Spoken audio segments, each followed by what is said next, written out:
Stage 8 took the race another 172 kilometres further south, from Figeac to Toulouse, the equivalent of Cardiff to Oxford, with the addition of a small mountain range. The mountains were actually bunched up towards the start of the stage, and although there were a couple of small, uncategorised hills on the run into Toulouse, there was nothing much to get in the way of a bunch sprint. Except miserable weather and the daily breakaway, that is. For once, though, the break was swept up in good time, and the main field was all together and winding up for a big finish in Toulouse. The yellow jersey of Kim Kirken, who also leads the green on points, is locked in there as well. This is going to be, it could be that Kirken in yellow will lead Cavendish to the final sprint line. Well, I tell you what, Eric Zabel is not too far away. He's got himself now to the back wheel of George Hincapie. Behind him there you can see Kirken. Behind Kirken is Mark Cavendish.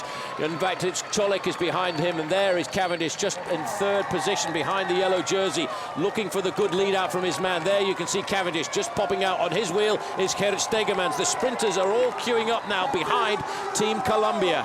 The face of George Hincapie just peeping into our picture here, but it's the rider just behind and not far away from Robbie Hunter of South Africa. Mark Cavendish is there. There's a push on the outside, though. All of the sprinters, for the first time, I think, really fancy their chances today as they race into Toulouse. Look how they're fanning now as they all try to find their own way at 2 kilometres off the front, and Team Columbia now are having to shed some men. Well, Robbie McEwen zigzagging in the middle, waiting to see which side the door is going to open. There's a line of white-clad riders over on the right-hand side there. Those were the guys from Quick Step. They'll be looking after their man, Gerrit Stegemans. I haven't seen anything of Thor Hushoff for the moment. I'm sure he's absolutely there.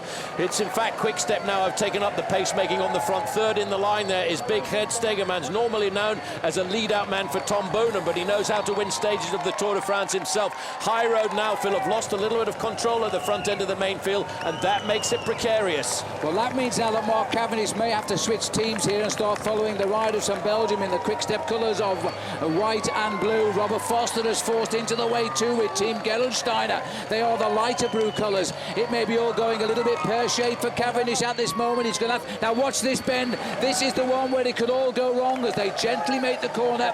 The middle of the bunch has had to slow right down here now, which means it's only the riders in the first 30 now who have any hope at all. Still in control, Quick Step not too far away. Peeking round every now and again is Mark Cavendish, Oscar Freire, Eric Zabel. They're all there. Robbie Hunter in the red as well.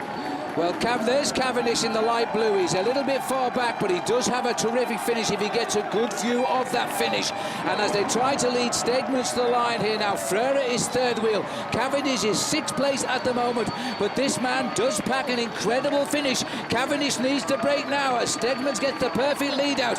Freire is looking hot. Robbie Hunter coming in the red. Stegemans goes now. Here comes Mark Cavendish. He swings to the left. He kicks. Mark Cavendish so quick over this last distance.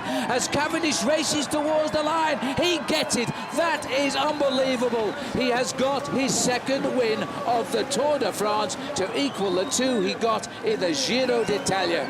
Well, Mark Cavendish is proving unbeatable at the moment in the results at the end of the sprint. He has got such an incredible turn of speed. His team had complete control until around about 2 kilometres to go, and then they lost control, but he was still able to do it himself.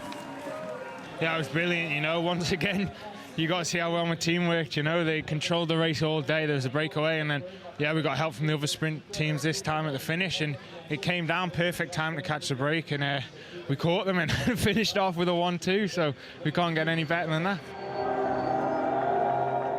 From the experience of a lifetime to twice in a week, that's the way it goes when you're the world's fastest sprinter. Not that Mark Cavendish was blasé about it, but coming across the line this time, there was no momentary disbelief, just endless self-belief. Not that he's winning only for himself or by himself. The Columbia train had done its job, and the jettisoned parts of it could be seen celebrating further back down the track. Even the yellow jersey had done his bit, although for Kim Kirken, staying up front and out of trouble was just smart riding anyway. He still led the race by 6 seconds from Cadel Evans. Denis Menchov and Alejandro Valverde stayed 5th and 6th, just over a minute off the lead, and David Miller was in 7th.